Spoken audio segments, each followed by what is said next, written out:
اور پٹاخے چھڑا رہے ہیں، بتائیے کس طریقے سے اس کی مذہب اسلام کے اندر اجازت مل سکتی ہے؟ قرآن کریم کے اندر فرمایا گیا ہے ان المبذرین کانوا اخوان الشیاطین،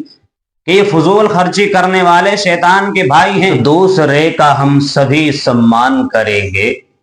ایک دوسرے کا ہم سبھی سمان کریں گے، جھگڑا نہ کبھی ہندو مسلمان کریں گے، اور قرآن کا تم ادب کرو گیتا کا کریں ہم،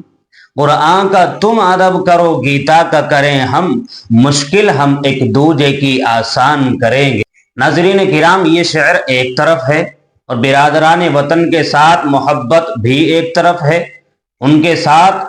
الفت کا معاملہ بھی ایک طرف ہے، ان کے ساتھ مساوات و رواداری کا معاملہ بھی ایک طرف ہے، لیکن برادران وطن کے ساتھ ان کے مذہبی تہواروں میں شرکت دوسری طرف ہے۔ جی ہاں، ہم ان کے ساتھ رواداری، پیار محبت اور انصاف کے معاملے اور ان کے ساتھ مذہبی تہواروں میں شرکت کے درمیان امتیاز ہی نہیں کر پاتے ہیں۔ یعنی ہم جو عمل برادران وطن کے ساتھ کرتے ہیں تو ہم اس میں امتیاز ہی نہیں کر پاتے ہیں کہ ہم ان کے مذہب کا جو حصہ ہے اس کو ہم فالو کر رہے ہیں، ان کے مذہبی تہوار میں ہم اپنی شرکت کو یقینی بنا رہے ہیں، یا ان کے ساتھ پیار محبت کا معاملہ رکھ رہے ہیں۔ دیکھیے، اسلام نے اس چیز کی تعلیم دی ہے کہ انسانیت کے ناطے آپ اپنے برادران وطن کے ساتھ پیار محبت کا سلوک کیجیے۔ اگر وہ بھوکا ہے، اگر وہ غریب ہے، اس کے کھانے کا، اس کی ضرورتوں کا، اس کے پہننے کا دھیان اور خیال رکھیے۔ لیکن مذہب اسلام نے کبھی یہ نہیں کہا کہ آپ کسی بھی نان مسلم، کسی بھی غیر مسلم آدمی کے مذہبی تہوار کا حصہ بنے، ایسا اسلام نے کبھی نہیں کہا ہے۔ لیکن دیکھا یہ جاتا ہے کہ ہولی آتی ہے تو مسلمان ہولی کھیلنے لگ جاتے ہیں، غبارے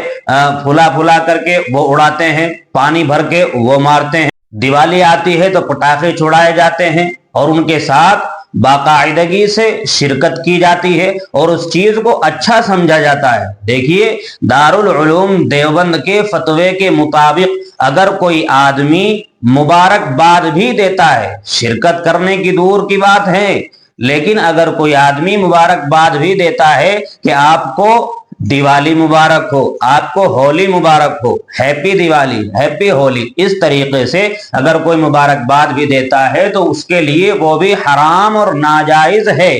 وہ بھی حرام اور ناجائز ہے، چاہے جائے کہ ہم ان کے ساتھ ان کے مذہبی تہوار کا حصہ بنے۔ تو ناظرین کرام، یہ بات تو طے ہو گئی کہ ان کے مذہبی تہوار کا حصہ بننا اور ان کو اس چیز کی مبارکباد دینا شریعت کے اندر بالکل بھی صحیح نہیں ہے اور اس کی اجازت بالکل نہیں ہے۔ اب مسئلہ یہ آتا ہے کہ اگر سامنے سے کوئی آدمی ہمیں مبارکباد دے رہا ہے، مثلا کوئی ہمیں ہیپی ہولی کہہ رہا ہے، ہیپی دیوالی کہہ رہا ہے، تو اس کو کس طریقے سے جواب دیے جائے؟ دیکھیے، بعض الفاظ ایسے ہوتے ہیں کہ ان کے ذریعے سے دو معنی نکلتے ہیں۔ جی ہاں، دو معنی نکلتے ہیں، مثبت معنی بھی نکلتے ہیں، منفی معنی بھی نکلتے ہیں، ایکسیپٹیبل معنی بھی نکلتے ہیں اور ڈکلائن معنی بھی نکلتے ہیں۔ یعنی ان کے ذریعے سے سامنے والی بات کو قبول بھی کیا جاتا ہے اور اسی لفظ کے ذریعے سے اس کی بات کو رد بھی کیا جاتا ہے۔ مثلا اگر آپ کو کوئی ہیپی دیوالی کہہ رہا ہے تو آپ اس کو کہہ دیجئے اوکے۔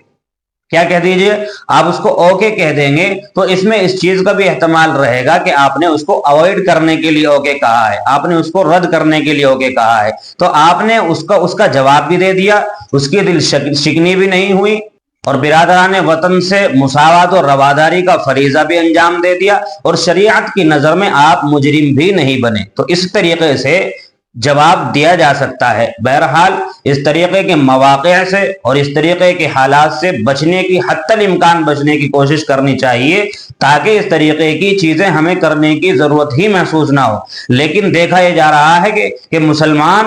مسلمانوں کے بچے بڑھ چڑھ کر کے ذوق و شوق کے ساتھ اس چیز میں حصہ لے رہے ہیں اور پٹاخے چھڑا رہے ہیں۔ بتائیے کس طریقے سے اس کی مذہب اسلام کے اندر اجازت مل سکتی ہے؟ قرآن کریم کے اندر فرمایا گیا ہے ان المبذرین کانوا اخوان الشیاطین، کہ یہ فضول خرچی کرنے والے شیطان کے بھائی ہیں۔ آپ مجھے بتائیے کہ پٹاخے پٹخانا، ستلی بم چھڑانا اور اسی طریقے سے پھل جھڑی کو جلانا بغیر کسی مفاد کے، بغیر کسی مطلب کے،